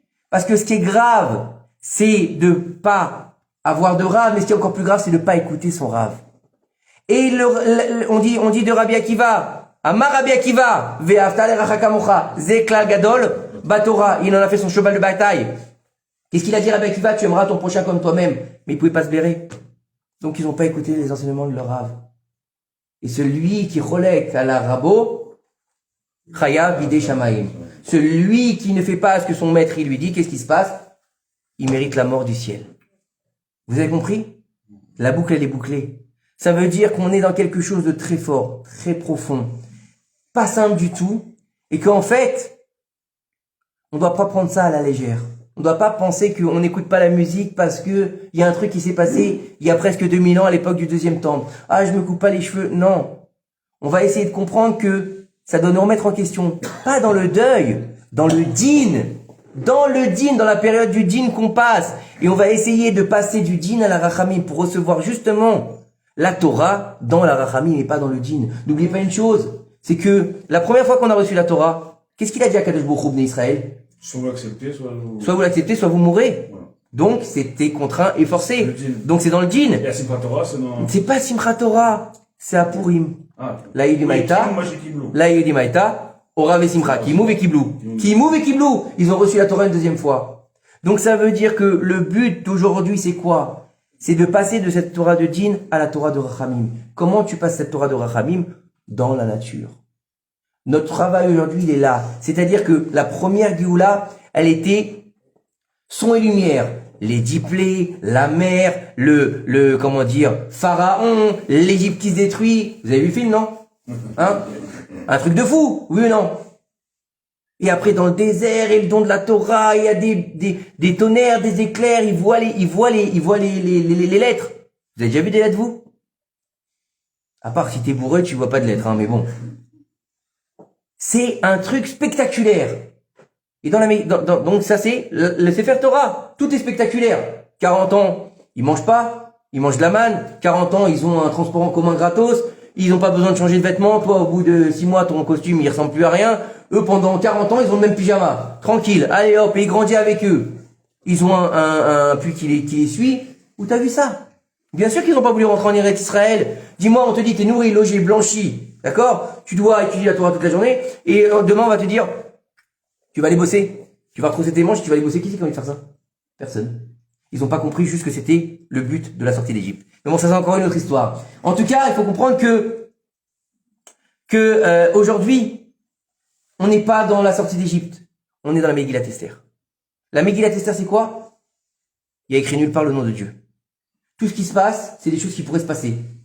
Il y a un conflit, il y a un méchant, il y a un gentil, il y a des pourparlers, il y a un acte, il y a un sacrifice. Il y a un sacrifice de la part d'Esther. D'accord? Elle a fait Messirut Nefesh. Donc, quelque part, c'est exactement ce qu'on est en train de vivre aujourd'hui. Regardez tout ce qui se passe aujourd'hui. Depuis, Lo Aleinu, malheureusement, depuis le 7 octobre. La face du monde, elle a changé. Pas que la face d'Israël, la face du monde, elle a changé. Avec ses hauts, avec ses bas. Avec ses bonnes choses et ses mauvaises choses. Parce que forcément, on peut pas faire d'omelette sans casser d'œuf. Donc, il y aura toujours des mauvaises choses qui vont se passer parce que, justement, le Yetzer Hara, il est en train de travailler pour pas être détruit. Donc, aujourd'hui, tout est dans la nature. Tout est dans le fait de prier, le fait de se battre. On doit avoir une armée, c'est important. Le fait d'avoir des stratégies de combat et des stratégies politiques aussi. D'accord? De préserver l'État d'Israël parce qu'on est dans l'avènement du Mashiach. Parce qu'on a déjà commencé le kibbutz galuyot. Depuis qu'on a récupéré la terre d'Israël qui s'appelle le Yom HaAtzmaut, on a commencé ce qu'on appelle kibbutz galuyot. Kibbutz galuyot, c'est quoi? C'est la première chose qui est nécessaire pour faire venir le Mashiach. C'est quoi? Que la terre d'Israël, elle réceptionne les Juifs. Donc si les Juifs ils viennent pas en Eretz Israël, on peut voir le Mashiach? Non. Est-ce qu'on peut avoir le Mashiach en route Laaretz? Non. Est-ce qu'on peut avoir le Mashiach en Eretz Israël? Oui. Est-ce qu'on a mis en place une royauté d'Israël? Oui. Est-ce qu'on a une armée? Est-ce qu'on a une monnaie? Est-ce qu'on a des Talmidei Chachamim?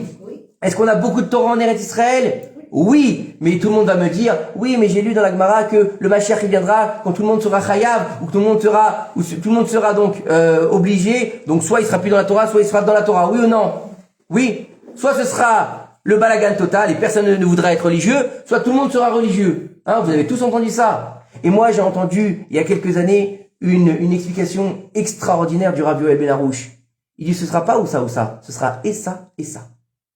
Et c'est exactement ce qui se passe aujourd'hui. Vous avez tout ce qu'il faut pour combattre la Torah. Les gens qui veulent interdire la Brit Mila, qui veulent interdire le Shabbat, qui veulent se lever contre les stands de Tfilin. Oui ou non? Et de l'autre côté, je sais pas si vous allez, non, je pense pas que vous allez dans les synagogues, parce que vous allez Baruch Hashem, sortir de Yeshiva, mais dans les synagogues où il y a des Hatzaot pour les non-religieux. D'accord? C'est rempli les synagogues de non-religieux. Quand je dis non-religieux, j'aime pas ce mot-là parce que ça veut rien dire. De gens qui sont en train de faire tchouva. Des gens qui ont des coucous jusqu'au parterre, qui ont des tatouages partout. Et quand le Rav y parle, écoutez bien, il pleure. Je les ai vus, moi, de mes propres yeux. D'où ça vient, ça? À la fin des temps, en Eretz Israël, puisque c'est le berceau de la Géoula, ce sera et là, dans la pureté et dans la pureté, dans le bien, dans le mal, dans la difficulté et dans la rachamim. Tout sera mélangé. Ça s'appelle comment? Le déluge. Le Maboul. Le Maboul. Puisque à l'époque du Maboul, on va finir là-dessus parce que je crois que j'ai cramé le temps, parce qu'à l'époque du Maboul, vous dites, Dieu, il a détruit le monde. Ça y est, il a détruit le monde parce qu'ils étaient méchants, parce qu'ils étaient vilains, parce qu'ils faisaient des bêtises, hein, et parce que la terre était remplie de Hamas. Mais en fait, le jour du déluge, ça devait être le don de la Torah. Et Noach, ça devait être Moshe Rabbeinu. C'est pour ça que Moshe Rabbeinu sera aussi Noach. C'est pour ça qu'il lui dira, Mechenina mesifrecha. Mechenina me Noach. Des eaux de Noach. Noach, c'est Moshe Rabbeinu. Il a loupé le coche à l'époque du déluge. Il loupera pas le coche au moment de l'Arsinaï. Noach, il a pas prié pour son peuple. Moshe Rabbeinu, il a prié pour son peuple. Là est toute la différence. Vous comprenez? Il a fait le tikkun de Noach. Donc, étant donné qu'on est toujours dans un maboul, Olam Hafour, Alma des Shikra, à la fin des temps, on dit que tout ce qui est émet sera sheker et tout ce qui est sheker sera émet aux yeux des gens. D'accord? Tout ce qui est mensonge aujourd'hui, regardez bien. Tout ce qui est mensonge, on dit, c'est super, c'est génial, d'accord? D'avoir 2 papas, c'est extraordinaire aujourd'hui. Depuis quand c'est extraordinaire d'avoir 2 papas? Hein? Comment il grandit ce gosse? Ah, il est équilibré. Il a 6 ans, je voudrais devenir une petite fille. Mais où tu vas, Baba? C'est normal, c'est bien. Non, c'est pas bien. Si, c'est bien. Je voudrais faire Shabbat. Oh non, tu vas pas faire Shabbat, tu vas pas crever le cœur à ta mère. Des témoignages, écoutez bien, c'est des témoignages de gens qui ont fait Teshuvah. Leurs parents, en Israël, des gens qui n'est pas du tout religieux, ils leur ont dit, je préfère mourir que tu fasses Teshuvah. La mère, je crois que c'est le Rav Wenger, si je dis pas de bêtises, vous connaissez tous le Rav Wenger? Quand il a fait Teshuvah, sa mère a pleuré. Elle a dit, pourquoi t'étais un super masseur ou je sais pas quoi, là, ce qu'il faisait Reiki, là. Tu vas plus gagner d'oseille. Parce que quand il a demandé à son Rav, le Reiki, le Kacher, il dit, c'est quoi le Reiki? Il lui a expliqué, il dit, le Reiki, j'ai pas Kacher, il dit, j'arrête le Reiki. Sa mère lui dit, t'as ma boule. Elle a pleuré. Vous comprenez? Et c'est comme ça en Israël. Donc c'est comme ça la fin des temps. Donc aujourd'hui, on doit venir comprendre, on doit comprendre quelle est notre place. Notre place, c'est d'être là et de faire ce qu'on a à faire. C'est-à-dire d'être, pas d'attendre. D'être et de faire. Puisqu'on est dans le Olam Ha'asiya, le monde de l'action. Tu vas pas attendre que Trump, il fasse quelque chose pour toi. Faut pas que t'attendes que la France ait décidé de faire quelque chose pour toi, parce que la France, elle fera rien. D'ailleurs, je vous invite à avoir le cours du Ratutou sur la face cachée de la France, qui dira que la Géoula viendra de France. Je vous invite à voir ce cours-là, il est extraordinaire. Et donc de faire des choses. Mesdames, à votre niveau, préservez les hommes de la Zera Levatala, puisque c'est la faute la plus grave aujourd'hui, Zera Levatala. D'accord? Préservez vos bouches aussi, parce que le Lachon Hara, il est à profusion. Messieurs, préservez vos bouches aussi de la médisance et de la vulgarité. Et gardez votre brite.